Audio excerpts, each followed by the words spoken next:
చూసారు కదా, ఇందులో ఒక అండర్స్టాండింగ్ ప్రకారం, ఒక ప్లానింగ్ ప్రకారం నన్ను శుక్రవారం సాయంత్రం అరెస్ట్ చేయడానికి ఒక పాస్టర్ని వెంట పెట్టుకుని వచ్చారు. ఈ పాస్టర్ వీడికి కొద్దిగా పొలిటికల్ బ్యాక్గ్రౌండ్ ఏదో ఉన్నట్టుంది. వీళ్ళ నాన్న కాంగ్రెస్ పార్టీలో ఏదో బాధ్యత ఉందంట. కూకట్పల్లి నియోజకవర్గంలో క్రిస్టియన్ మైనారిటీ కోఆర్డినేటర్ ఏదో బాధ్యత ఉంది.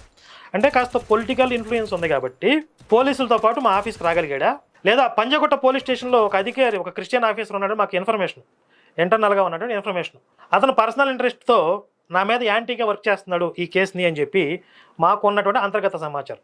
మొత్తానికి ఏదన్నా కానీ ఒక మాఫియా, ఈ క్రిస్టియన్ మాఫియా అనేది ఏ స్థాయిలో వ్యవస్థలను కూడా ఇన్ఫ్లుయెన్స్ చేసే విధంగా మనకి ప్రత్యక్ష సాక్ష్యాలతో కనపడతా ఉంది ఇక్కడ. సరే, నేను అనేది ఏంటంటే, ఇప్పుడు పోలీస్ డిపార్ట్మెంట్లో ఎంతోమంది నిజాయితీపరులైన అధికారులు ఉన్నారు కదా, మరి ఎందుకు రూల్స్ ఫాలో అవ్వట్లేదు? మా మీద కేసు పెట్టారు, లీగల్గా